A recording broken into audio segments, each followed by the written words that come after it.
1000 বাড়ির মধ্যে 95% বাড়ি ড্রপ আউট আছে। 95% বাড়ির সমস্ত মানুষগুলো সালাত কায়েম করে না, সমস্ত মানুষগুলো নামাজ পড়ে না, সমস্ত মানুষগুলো দিনের আকীদা নেই। হয়তো বাড়িতে একজন নামাজ পড়ে, হয়তো বা দুজন পড়ে বা তিনজন পড়ে। 5 জন মানুষ থাকে তার মধ্যে 3 জন, 10 জন মানুষ আছে তার মধ্যে একজন, 6 জন মানুষ আছে তার মধ্যে একজন। এরকম বলুন তো, এই অবিশ্রান্ত পৃথিবীর হাওয়া বাতাস কত নিয়ামত আমরা খাচ্ছি, যেই নিয়ামতগুলো খেয়ে আমরা ভুলেই যাচ্ছি আল্লাহকে।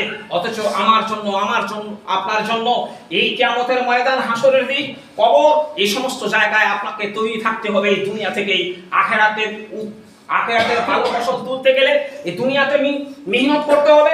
এই দুনিয়াতে আপনাকে এই সময়টা লাগাতে হবে। যেদিন জুমার নামাজের সময় হবে সব কাজ ছেড়ে মসজিদে আসতে হবে। এটা আপনি বাধ্য।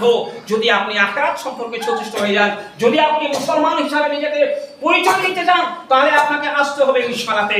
বিশ্ব